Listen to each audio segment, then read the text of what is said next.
Do you feel stuck in your badminton game? Have you been at the same level for years with little to no improvement? Well, you're in the right place. Today, I'm going to be giving you the top 3 tips to help you improve your badminton game quickly and with less effort. For those of you who are new here, I'm Justin Ma, a 7-time US Junior National Champion and a professional badminton player for the last 8 years. Let's dive right in. Number 1. Focus on improving one thing in each session. In my personal life, I've experienced this so many times. Growing up, my coaches would flood me with information before every single session. They'd say, I need to fix my footwork today, but I also need to fix my smash.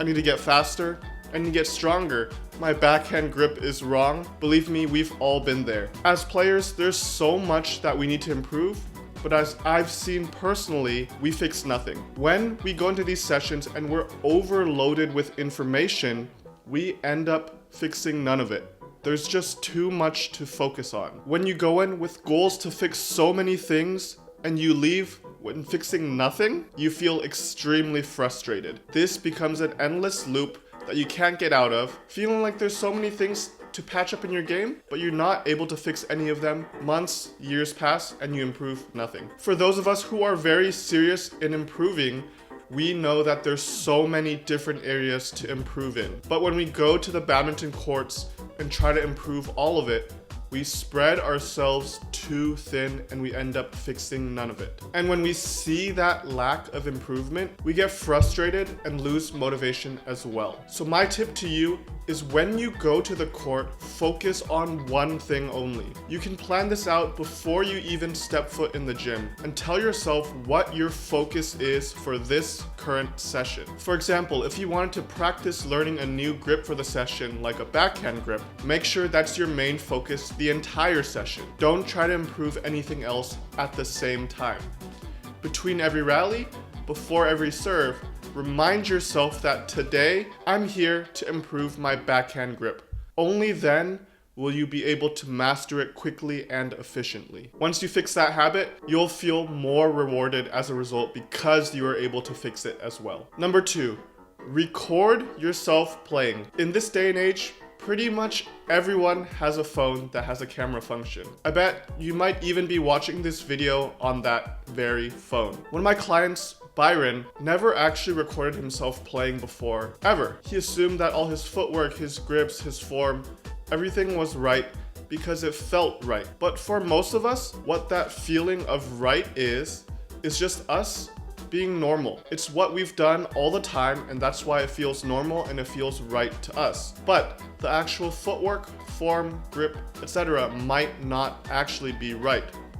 It feels normal, but because it's not actually right, we hit a plateau and we're not able to produce the growth that we want to get. After sending me his first few videos, I was already able to view and determine what exactly was wrong in his game. We were able to quickly fix his forehand grip, his foot positioning, and a lot of the basic footwork just by watching those few videos. After that, his growth skyrocketed. He told me he never planned on playing any tournaments, signed up for a tournament a few months later already, just from recording his own games. Now he's on his way to playing a few more tournaments and I'm so happy for him. The next time you go to a court, ask a friend to help you record a few rallies of yourself playing. Or to make it even easier, pick up a tripod somewhere.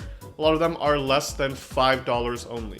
When you get home, watch literally everything you do in that rally or that game. Watch the footwork, the form, the swing, the grip. Does that all look normal to you? Better yet, pull up a video of a professional player and compare all of that. Are you doing exactly what they are doing? Most of the times, especially the first time watching yourself, it just doesn't. We feel comfortable on the court because we're doing the same exact things every time. Because of that, we don't actually know what we might be doing wrong. But explicitly seeing this on a camera and comparing it to other videos online will give us the truth. You'll very quickly and easily be able to see what you might be doing wrong, and because of that, your path to improvement will be that much quicker. Number 3, forget about winning or losing. Only focus on learning. When I first started badminton, I thought the goal was just to beat everyone in every game. And so many of us fall into this same trap. Yes, I know winning feels good. Of course it feels good. That's why we're playing this sport. That's why we stay competitive. But if you are serious about improving, the more important thing is to learn. One time when I was training at my club, when I was younger, I was beat up so mercilessly that I thought I was about to cry during training. My coach saw how I was feeling and came up to me and told me, "Justin, remember that training is less about winning or losing to others, more about winning against yourself." Only later on did I understand what that really meant. During training, I had to focus on what I needed to improve. There were some people I could beat just by clearing them to the back and then moving them to the front. Their footwork wasn't good. Again, I was focusing on their weaknesses. Other people, I could just smash and follow up because I knew that player always would return with a block.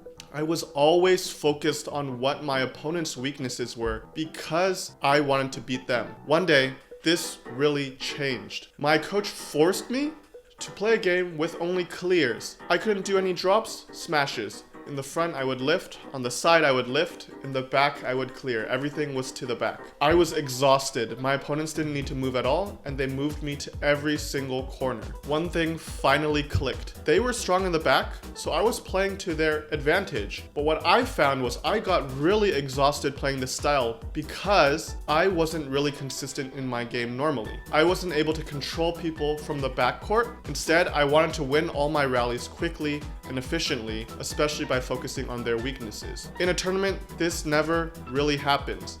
Some people you're playing for the first time, you don't know their weaknesses. You need to have an all-around game, something that I was missing, by adjusting this style that's more consistent when my attack or my shorter rallies weren't working. My coach forcing me to play these different styles really helped me to learn that in training, it's okay to lose. I don't need to win every game, because as long as I'm focused on learning new things that will help me win these games, I have no doubts during the tournaments. I can apply these new skills, and my level is just that much faster because I'm not focused on winning or losing during my trainings. Instead, I'm just focused on improving anything I can improve. When we focus only on winning, we tend to forget what we need to work on.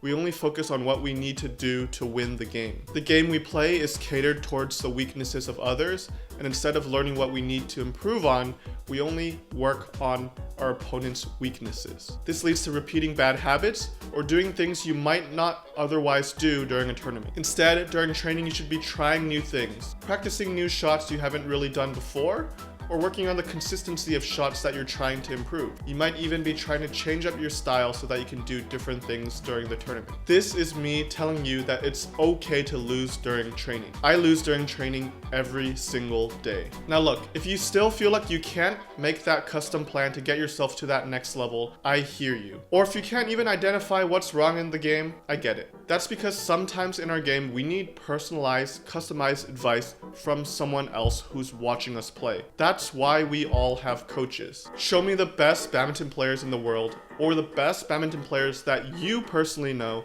and I can guarantee you that 100% of them have coaches. And they all have them for a reason, because at some point you're gonna hit a plateau and you can no longer improve on your own. If you need that really specific help to help you take your game to the next level, your footwork, your stamina, your backhand, I'm here for you.